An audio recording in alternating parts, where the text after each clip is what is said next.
And this should be pretty exciting because, Jacob Baugh, fellow card hoarder member, it's always, nice to see one of those guys in the future match area. But Dredge is not only my pick for, the deck to play at this event, but Jacob Baugh was also one of the original innovators on our team to really take some interest in this Dredge deck, and he put in a lot of the work. So, out of the team card hoarder members, Jacob, as a Dredge player, is definitely one to take note of when he's playing this deck. Absolutely. So it looks like Jeff Hoogland is going to be on a mulligan to 6 here. Let's see if he can find a 6 that he is happy with. And Jeff probably knows what he's up against. So I would assume that Jeff is likely to mulligan a 7-card hand just because he wants something that's a little bit better specifically against Dredge. He knows the matchup is going to be pretty fast. And Jeff doesn't have a lot of disruption for the graveyard, but he does have 2 scavenging uses, and he does have some good ways to find it with Chord of Calling. He also has 2 collective brutality, which is going to be very good when you are on the play against the Dredge deck. Not so great on the draw unless you have a Birds of Paradise, but one of the ways that you can actually interact with this deck is by attacking cards like Collective or Cathartic Reunion in their hand before they get a chance to play it. Yeah, while that's certainly true, the turn 1 Thoughtseize is way better than the turn 2 Collective Brutality. So there is a very big difference between a turn 1 and turn 2 discard spell when a lot of Jacob's good discard outlets are 1-drops like Insolent Neonate and Faithless Looting.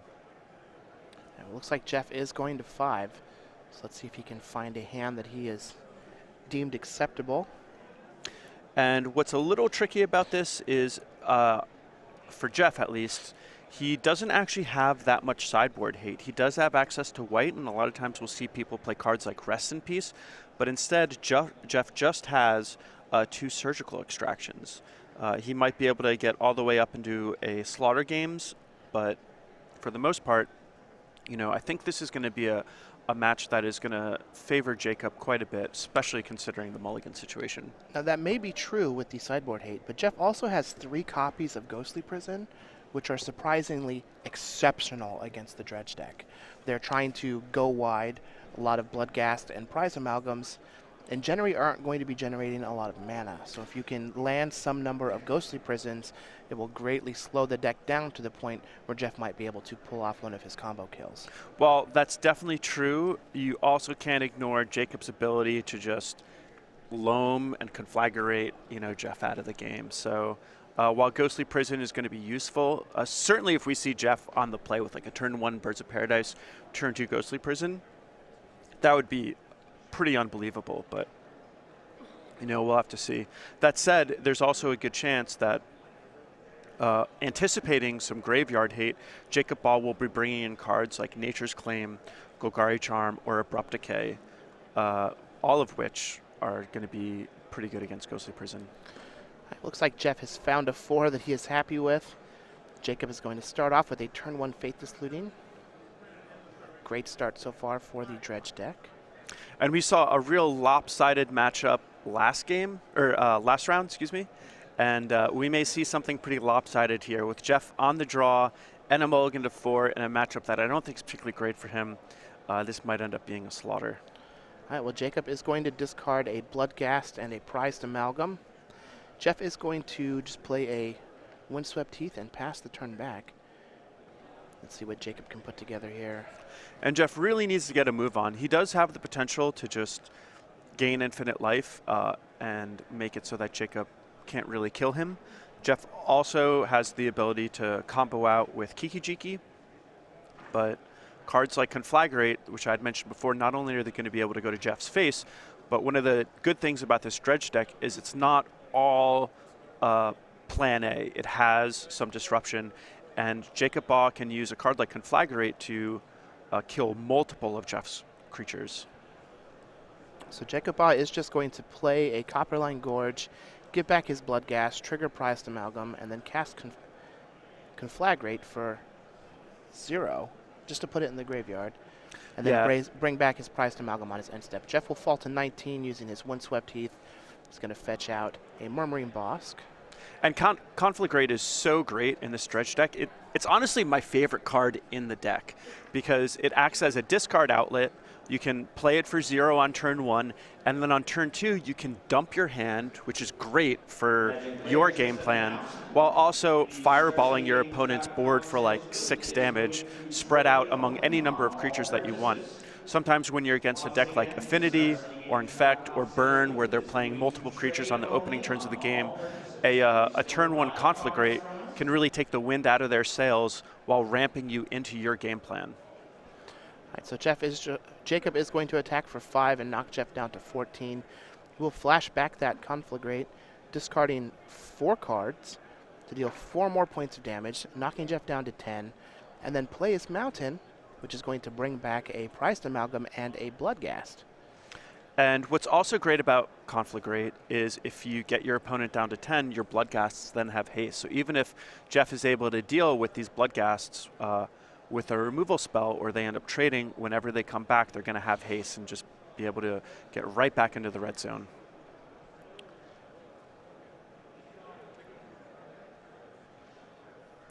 And now Jeff looking down at a massive board from Jacob Baugh's side. Jacob can attack him for a full 10.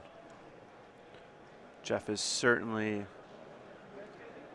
in need of some options. All right, well, Jeff is going to fetch down to 8 and then cast a Orzhov Pontiff, which is going to give all of Jacob's creatures -1/-1, kill both of the Bloodghasts.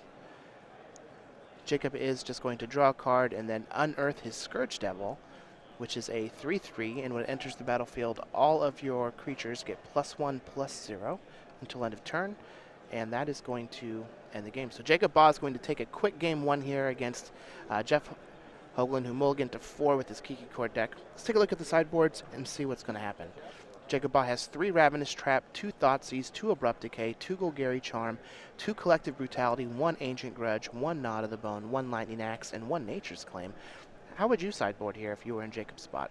So Jacob has a lot of options. You can make an argument for you can make an argument for every card except the 3 Ravenous Traps and the 1 Ancient Grudge.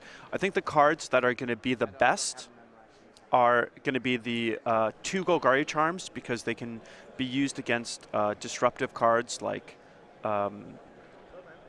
Rest in Peace, as well as removal spell against a lot of Jeff's powerful draws. He has a lot of X1 creatures. Collective Brutality for a similar reason. And then also Nature's Claim, I think, is going to be one of the other standout cards. But Abrupt Decays, Nod of the Bone are also cards that you could just see sort of come in along with Thoughtseize. I think we also might see him bring in Lightning Axe as just another way to answer Scavenging Ooze. Yep. He's probably anticipating quite a few of those from Jeff.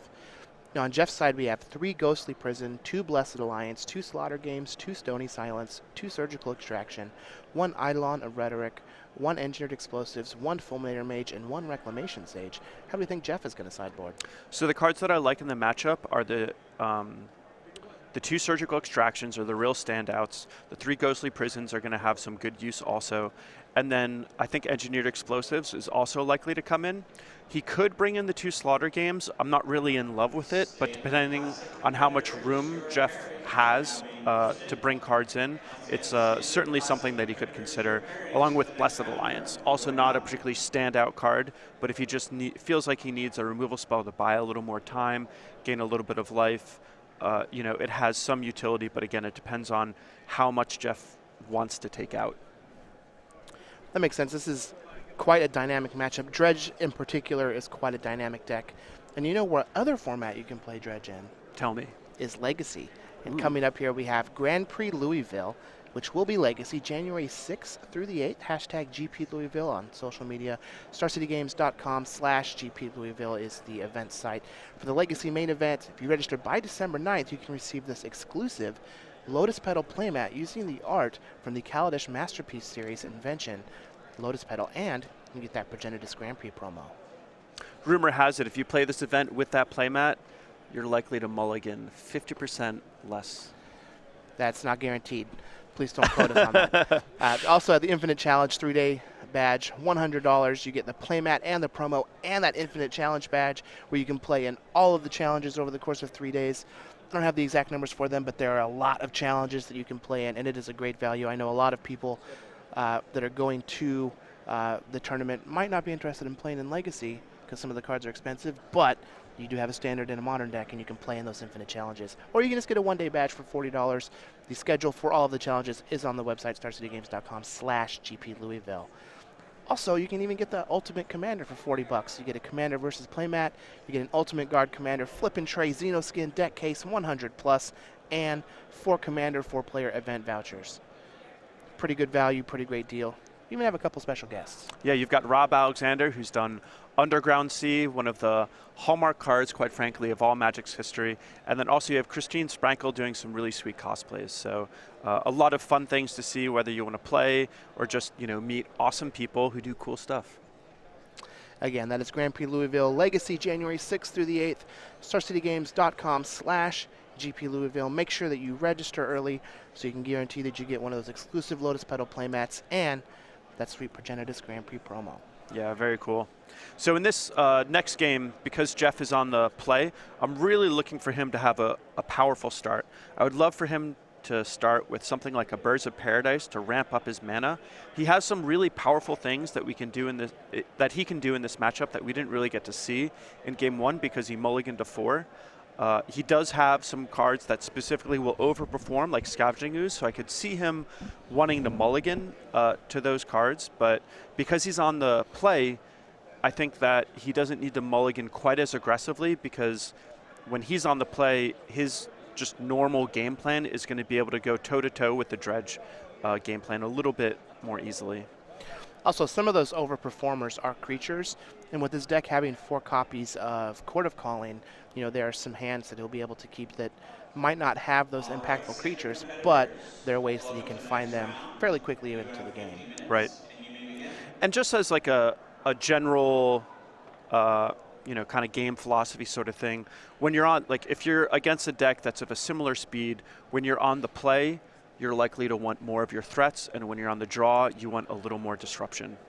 So Jacob Baugh is going to lead off here with a Thoughtseize off a Blackleaf Cliffs. That's going to reveal a hand. Collective Brutality, Orzhov Pontiff, Path to Exile, Restoration Angel, and a Plains, along with the Wooded Foothills that Jeff Hoogland used to find an Overgrown Tomb, and a Birds of Paradise. So 2 lands, Birds, Resto Angel, Pontiff, Path to Exile, Collective Brutality. It's not a bad opening 7. Yeah, pretty good. Particularly, I like the combination of the Orzhov Pontiff and the Restoration Angel because Jacob Baugh has a lot of X1 creatures in his deck, and that's going to be a good way for Jeff Hoogland to deal with them. So I think Jacob is trying to decide between those creatures. I kind of like taking the Path to Exile because it's the only permanent answer to something. That said, you can make a good argument for basically all of these cards, and I think it's going to be pretty interesting to see what Jacob decides to take. Looks like Jacob is going to get rid of the Restoration Angel. He will fall down to 18 from the secondary effect on Thoughtseize. Pass the turn back to Jeff Hoogland. Jeff's going to draw his card and cast Collective Brutality. It's going to let him look at Jacob's hand and take an instant or sorcery. So Jacob's hand is 2 Mana Confluence, Conflagrate. It's like an instant neonate, and then he also has and they have drifted into the void of the glare. Now we can no longer see them. Now he has a Cathartic Reunion and a Faithless Looting. Yeah, and I like Jeff taking basically the enablers. Cathartic Reunion is generally the more powerful card in the Dredge deck, but I think if in Jeff's seat, the reason he's giving so much thought to potentially taking Faithless Looting is because Cathartic Reunion makes you discard the cards before you draw them. And so because Jacob doesn't have any Dredgers as of yet, the Faithless Looting is the card that's going to be better at putting Dredgers in the graveyard, whereas Cathartic Reunion is likely going to mean that those Dredgers are just in Jacob's hand.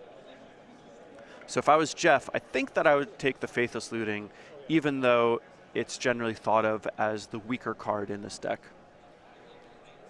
Yeah, I think that Reunion is definitely a more velocity-based card. Has a lot more potential when things are going well. But as you talked through the decisions, looks like Jeff came to the same conclusion and took the Faithless Looting. And so now Jacob really wants to just draw like a Golgari Grave Troll. Can he do it? Looks like he picked up a Prized Amalgam. We may just see a Conflagrate for 0 and an Insolent Neonate this turn from Jacob. Yeah, that would definitely be a good play. He's got to worry a little bit about a potential Scavenging Ooze. It may be worth it for Jacob to, because he has a third land, wait on the Conflagrate so that he can play Conflagrate for 0 and flash it back on the same turn. That would mean that a Scavenging Ooze would not be able to disrupt it. He has good information about Jeff's hand, so he knows that Jeff would have to draw it off the top. So it's a pretty minor detail. So looks like Jacob is just going to cast Cathartic Reunion, discarding Conflagrate and a Prized Amalgam. He's just going to pick up 3 cards and pass the turn back to Jeff Hoogland. He does fall to 17 because of Mana Confluence. Oh, that doesn't matter. Come on, it's Mana Confluence. So we'll see what Jeff can do here. Both players are not really enacting their game 1 plan per se, but hopefully they can do so on these subsequent turns, because both of these decks are not going to win by disrupting each other. They're going to be win by basically doing their thing with a little bit of disruption to slow the opponent down. Jeff is just going to play a Plains and pass the turn back to Jacob with 4 mana available. Maybe he picked up another copy of Restoration Angel. Jacob will draw for his turn. He's going to lead off with an Insolent Neonate. He's going to start. He'll sacrifice the Neonate, discard Golgari Grave Troll, and dredge it back. Looks like there's a Narcomoeba, a Darkmoor Salvage, and this is looking to be a pretty good hit. 2 Narcomoebas and the Prized Amalgam in the graveyard mean that Jacob's going to be able to get a little bit of velocity and at least use 1/2 of that Orzhov Pontiff. So there are the 2 Narcomoebas that will enter the battlefield. It will trigger the Prized Amalgam that's in Jacob's graveyard. And Jacob has a lot of options from this point. He's got now 2 Faithless Lootings in the graveyard that he can flash back for 3 mana. He's got that Conflagrate that he can flash back as well. So if Jeff doesn't have a way to interact with Jacob's graveyard, this Orzhov Pontiff is basically just going to be a Band-Aid on the problem, and Jacob is going to be able to continually reload over and over again and generate more and more velocity. Jake is going to cast Faithless Looting. Looks like he's just going to draw 1 card and 2 cards. And then discard 2 Golgari Grave Trolls for his turn.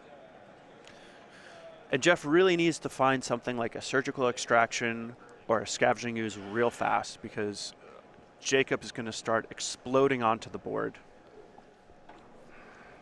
And so long as Jacob doesn't forget, all right, he doesn't forget his Prized Amalgam trigger, perfect. Prized Amalgam's a little weird because it triggers early in the turn, but it doesn't come into play until your end step. Yeah, it is a delayed trigger.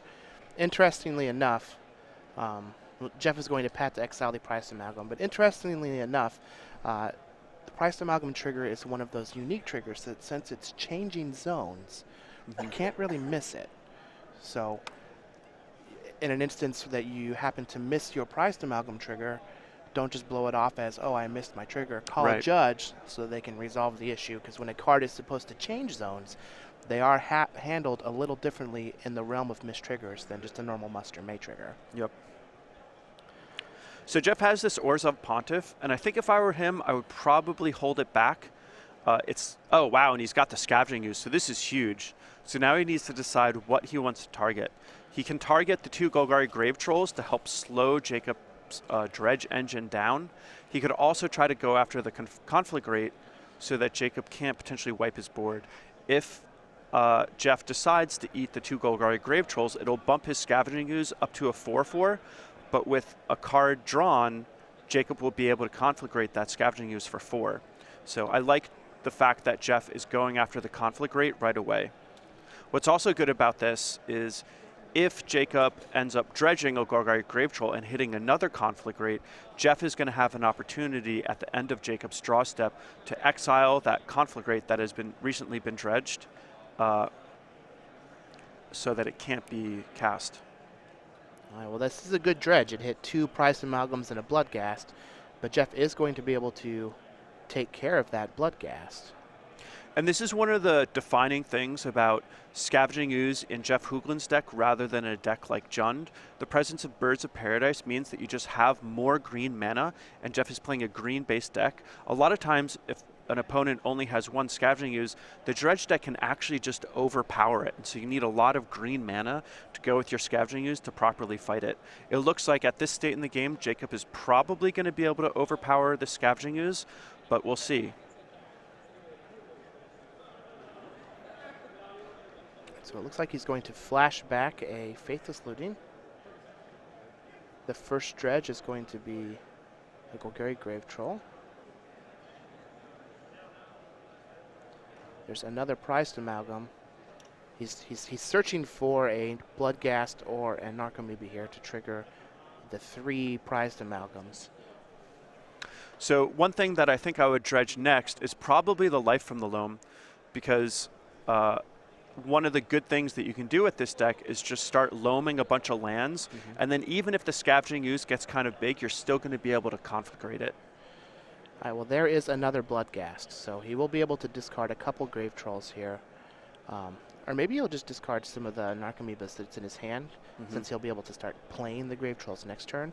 But what this second Bloodghast means is that he's going to have 2 triggers from the land that he plays, and while Jeff can get rid of one of them with his Scavenging Ooze, he can't get rid of the other, and then that's going to trigger all 3 of the Prized Amalgams that's in his graveyard.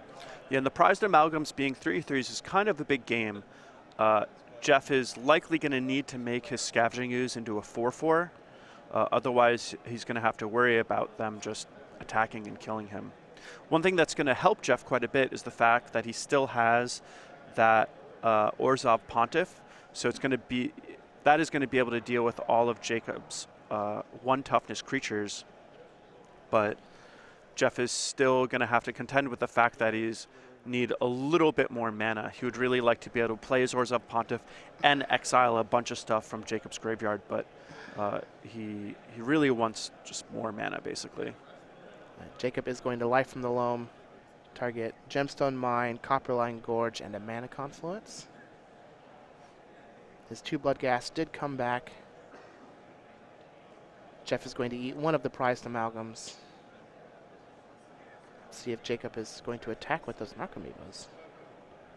I definitely like an attack with the Narcomoeba. I think that would be a good play. Looks like he is not going to attack with the Narcomoeba. He's just going to get his 2 Prized Amalgams. Perhaps a missed opportunity, or he may just be intending to block.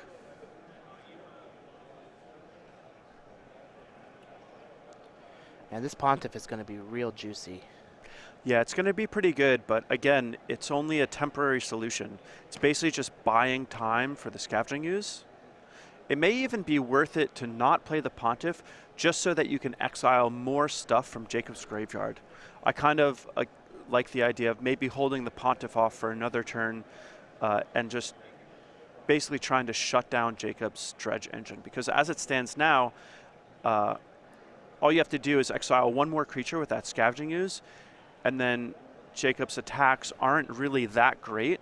And granted, he can continually reload, but Jeff is going to be slowly start weathering him down, and Jeff is going to be able to gain some life too. So even if his life total dips, he'll probably be able to keep it high enough so that he doesn't have to worry about getting conflagrated out of the game.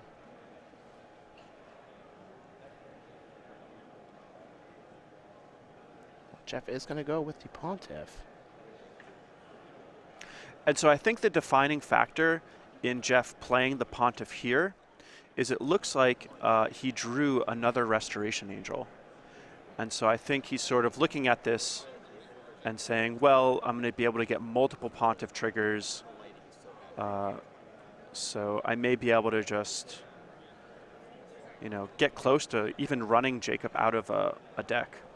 Now we are in the range here where Jacob can just start casting Golgari Grave Troll, and it's going to be fairly huge, monstrous. Yeah, that's one of the secret modes with the Dredge deck. Is a lot of people think of it as this early aggressive deck that kind of runs out of steam later on, but quite frankly, Golgari Grave Troll in particular, I've played this card and it's been like a 20/20. You know, yeah, it's just kind of an unreal card. And the fact that you can regenerate it means that it's a very persistent threat as well. Ooh, and he hit 2 Conflagrate off of that dredge. And that is huge. That is likely going to be the nail in the coffin for this game. There's a very good chance that, especially with Life from the Loam, Jacob Baugh is going to be able to flash back one of those Conflagrates, discard a bunch of cards from his hand, and potentially wipe Jeff's entire board. And this is why I love Conflagrate in this deck so much, is it not only like helps enable your dredge engine by being a discard outlet, but it just bonfire the dams your entire board from that your opponent has. Yep. One of the big reasons that this deck has switched over to Life from the Loam, rather than you trying to utilize something like Bridge from Below or Greater Gargadon, is that just like the Loam plus Conflagrate plan in the late game is just so much better than almost anything else. Yeah, it really gives the deck a lot more play than a lot of people realize, because you do have a fair amount of interaction. Instead of needing 3 removal spells, Jacob just needs 1 that kills 3 creatures.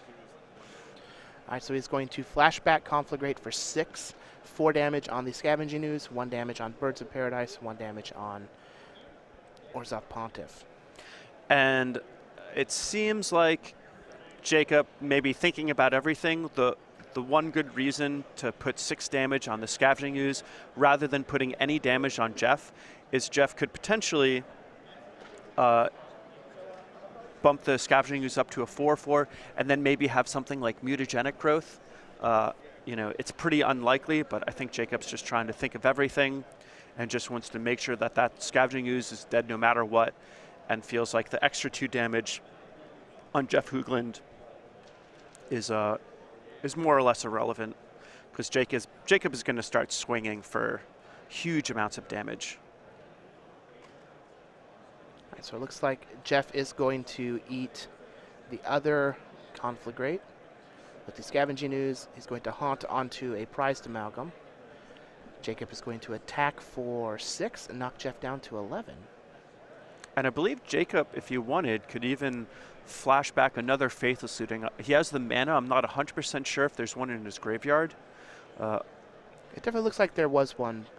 Jeff and Jacob counted his library, and I want to say it was in the 12 to 13 range. Yeah. I know a lot of times But with this dredge deck, anyway. I have been a little worried about decking myself. A lot of times I will end the game with only 6 or 7 cards left in my library, and I've gotten to a point where I have enough on the board and I'm just naturally drawing because I can't really afford to dredge anymore. All right, well, he's going to dredge 2. I kind of like dredging the Dark Blast here. It's a nice interactive spell that Jacob can have in his hand. And oh yeah, it was just discard, of course. All right, so looks like Jeff has a Firelit Thicket and a pass of the turn. Let's see how Jacob wants to dredge. So here, I would like to dredge either the Life for the Loam or the Dakmor Salvage. Oh, he's got plenty of cards. He's fine. Looks like there's 14. Yeah. So I like... Maybe we just do a Grave Troll and cast it? I like doing the Loam because you can get some land drops, get the Bloodghasts out of your graveyard, and if that second Conflagrate is still hanging around in the graveyard, which I'm... Yeah, it was exiled with it was exiled with Ooze. Okay, thanks. All right, we're just going to attack with our Prized Amalgams. Jeff does have a Restoration Angel. He will block one of the Prized Amalgams. And here a Dark Blast would be great.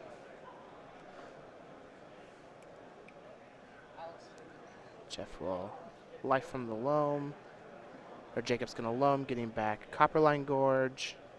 And I kind of would have liked to have seen a flashback Faithless Looting to get back the Dark Blast and then cast it. He wouldn't be able to cast Loam this turn, but he has enough mana to do so, and that would take care of that Restoration Angel. Well, it would take care of the Restoration Angel, but by playing a land here, he's going to get back at least 1 Bloodghast and the other...